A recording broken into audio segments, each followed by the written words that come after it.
Uyu munsi tugiye kurabira hamwe abakobwa cumi udakwiye kuryamana nabo. Niwaryamana n'uwo mukobwa nuko uzoba wisize muri risike imwe ikakaye cane. Kuko abakobwa 10 ngiye kukubwira nuko harimo abakobwa ushobora kuryamamo ugasanga muri uko kuryamana bikuviriyemo n'urupfu, cyangwa ugasanga muri uko kuryamana bikuviriyemo izindi ngwara zihambaye. Mbere wanashaka nuko uzosanga kuryamana n'abakobwa ugenda ubonye umukobwa wese ugenda muryamana nuko uzosanga ivyo bintu bizotuma usanga n'iterambere ryawe ryasubiye inyuma, kuko uzosanga atagufukansinga kw'iterambere ryawe. Ukazosanga n'abantu mugenda muraryamana n'abantu bagenda bagutera imivumo cyangwa bagenda bagutera imikasiro.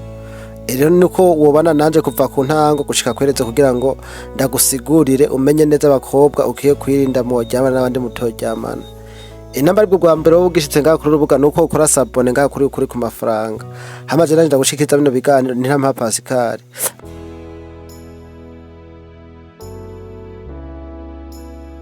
Reka tugere n'umukobwa wa mbere udakwiye kuryamana nawe. Rero umukobwa wa mbere udakwiye kuryamana nawe mu gihe hazo bari wa mugore wundi muntu. Kuryamana n'umugore wundi muntu ni kimwe mu bintu vyasenyeye abagabo benshi ubuzima bwabo. Mu ntango nuko uzosanga ubigira ari ibintu ubona bisanzwe, ukazosanga muraganira mu mpisho, mugasangira amafoto, mukavugana muti nta muntu numwe azokwigera bimenya. Ariko buhoro buhoro ubwo banuko uzosanga bugiye gutangura, telefone yiwe ikubise, umutima ugatangura guhagarara, kubera ubuzi neza yuko ivyo muriko murakora bishobora gusambura urugo rw'undi muntu. Hari abagabo benshi batakaje amahoro yabo, abandi nabo barakubitwa, abandi barahunga kubera relationship nk'iyo. Ico umenya nuko umugabo akomeye yubaha urugo rw'undi mugabo. Ico nokubwira nuko namba ubona ugiye kuryamana n'umuntu wora umuntu caguruka reka ukirinda kuza kuryamana n'undi mugore w'undi muntu, kuko uri kurishira muri riske ikomeye cane. Reka rero tugere naho ku mukobwa wa kabiri udakwiye kuryamana nawe. Umukobwa uzoryamana nawe ukazosigara usanga wishuza ubuzima bwawe. Umugore wa mukobwa akunda amafaranga gusa. Hari abakobwa bamwe uzosanga bakunda kubera ufise amafaranga atari kubera wewe. Iyo ufise amafaranga baraguhamagara, iyo yaheze naho nuko uzosanga abantu baciye bigira. Igice no kubwira urukundo rushingiye ku nyungu gusa nuko uzosanga urukundo rutamara igihe kirekire. Kuko namukundanye n'umuntu akunda amafaranga yawe, ejo amafaranga niyo yabona ahandi nawe azoca guheba. Rero nambugiye gukunda umukobwa ubanza urabiko umukobwa yuko yagukunze wewe yanyawe canke yuko yagukundiye ibintu. Nabone yagukundiye ibintu uzoce wivira mu rugendo wigendere. Rero undi mukobwa nawe wa kabiri mudakwiye kuryamana ni umugore wa mukobwa adafise ikinyabufura. Hari abantu bashobora kwigenzura uyu munsi ari kumwe na wewe, ejo ari ahandi ntibatekereze ingaruka z'ivyo bakora, bakurikira ivy'umutima ushaka umwanya gusa. Iyo wegereye umuntu nk'uwo akenshi usanga ufise ibibazo n'ibibabaro vyinshi. Rero namba ugiye kuryamana n'umukobwa nuko uraba wa mukobwa ukaraba mukobwa uhitamwo, wa mukobwa afise indera pana, wa mukobwa uzoza kuryamana hamuzoze gusanga uwo mukobwa agiye kukumara amazi. Umukobwa nawe wa kane udakwiye kuryamana nawe ni wa mukobwa akunda imidugararo. Hari abantu uzosanga aho bageze hose baba intonganya gusa, ukazosanga bakubwira ngo bahe telefone zihenze, canke telefone isonye ugasanga bagize amakenga, ugutongana buri munsi. Igice no kubwira urukundo rwiza ruguha amahoro, ntirugutesha stress. Rero nimba umuntu wawe agutera kubura amahoro buri munsi ukwiye kwitonda. Hari gushobora kuza kuryamana n'umukobwa ugasanga umukobwa nubwo muryamanye ukazosanga ni wa mukobwa azohora kugora, azohora gusaba buri kintu kimwe cose, ukazosanga uwo mukobwa. Reka tugende ko umukobwa wa gatanu udakwiye kuryamana nawe ni wa mukobwa adakunda ukuri.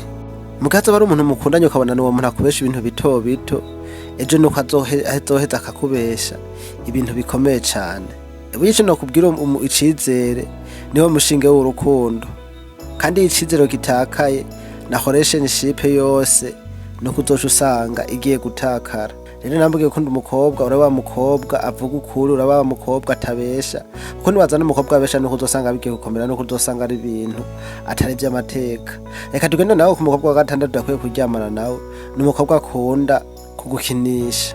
Hari abakobwa bakoresha amarira n'amajambo meza kugira ngo bagukoreshe ivyo bashaka, bagutera ubwoba bwo gutakaza kugira ukora ivyo bavuga vyose. Buhoro buhoro ugatangura gutakaza icizere muri wewe.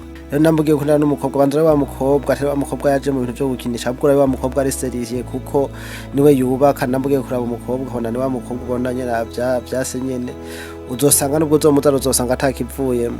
Reka rero tugende ku mukobwa nawe windwi udakwiye kuryamana nawe, n'umukobwa atubeho ubwenge bwawe. Uzosanga ari wa mukobwa adashaka yuko utera imbere, akaba adashaka yuko woshobora gukura ngo uva aho uri wigeze ahandi hantu. Umukobwa uzosanga yamashaka ko uba hafi yiwe gusa, ariko fitire yawe ntigere imubabaza na gato. Burya umukobwa mwiza ni wa mukobwa uzosanga ubuzima bwawe abufasha kugira bushobore gutera imbere, ukazosanga ni wa mukobwa adashobora kukwicira indoto zawe. Rero ico nokubwira nuko wogenda ukara wa mukobwa ubona wa mukobwa muzohuriza ku bintu, kandi ubona wa mukobwa kugira muzoshike kwiterambere muzobora ata bintu bizoba bigoye cane. Reka tugende ku mukobwa wa 8 udakwiye kuryamana nawe. Umukobwa wa 8 ni wa mukobwa akunda abagabo benshi carimwe. Hari abantu bashi badashobora kuguma mu muntu umwe, bakunda tasyo ya buri muntu wese. Iyo umuntu adashoboka kuba royal akeshi agusigira imibabaro gusa. Rero nambugiye kuraba wa mukobwa ubona yuko ari wa mukobwa ashoboka, atari wa mukobwa avugana n'abagabo benshi.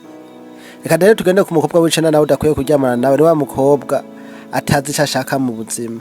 Uyu mukobwa uzosanga ari wa mukobwa uyu munsi uzosanga yishakira relationship, ejo ukazosanga ntavyo ashaka, buke akazosanga ashaka uwundi muntu. Burya ikintu nokubwira niwaba ukundanye n'umukobwa nk'uwo nuko bazokubuza imihezagiro.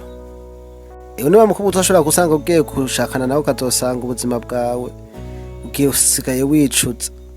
Rero abantu nk'abo nuko uzosanga bazana confusion, kuko nawe nyene ntibazi aho berekeza ubuzima bwabo. Nambugiye gukunda na wa mukobwa akunda na wa mukobwa ubona yuko afise ivyo ashaka kugira, akabona yuko afise indoto yuko afise za comportement zo kurondera amahera, zo gushakashaka amahera, niho uzosanga biragize ico byo gufasha.